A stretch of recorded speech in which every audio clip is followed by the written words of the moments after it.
All right, so let's start. Okay, so we continue with laws of Yom Tov, and we start the next topic. A very interesting topic, very practical. Yom Tov earnings, right? I mean, practical that happened many times. Not with everybody, but like in the synagogue, I guess. Okay, so it says, as mentioned in the previous chapter, sages forbade engaging in any type of business transaction of Yom Tov, because business transaction often leads to writing. One of the things covered by the prohibition is the earnings of the compensation for the service performed on Yom Tov. This aspect of the prohibition is known as Schar Yom Tov. Yom Tov earnings.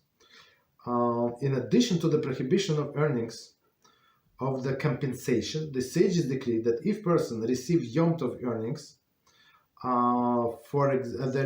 he was paid after Yom Tov for the service performed on Yom Tov, it is forbidden for him or for anyone else to derive benefit from these earnings.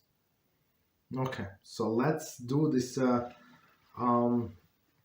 introduction, and we're going to explain. So, and as mentioned in previous chapter, so previous chapter was about writing.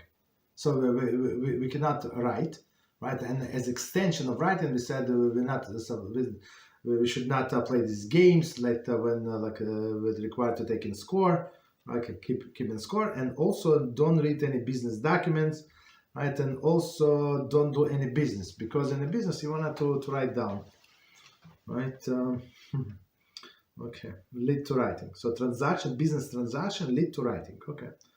One of the things covered by this prohibition, earning compensation performed on Yom Tov. So meaning what? So like work on Yom Tov is not allowed. So you're not allowed to hire somebody for Yom Tov only, right? And we're not allowed to pay that person, and he's not allowed to receive. Or if he's non-Jew, let's say he's allowed to receive, but we're not allowed to pay. This aspect of the prohibition is known as Schar Yom Tov earnings.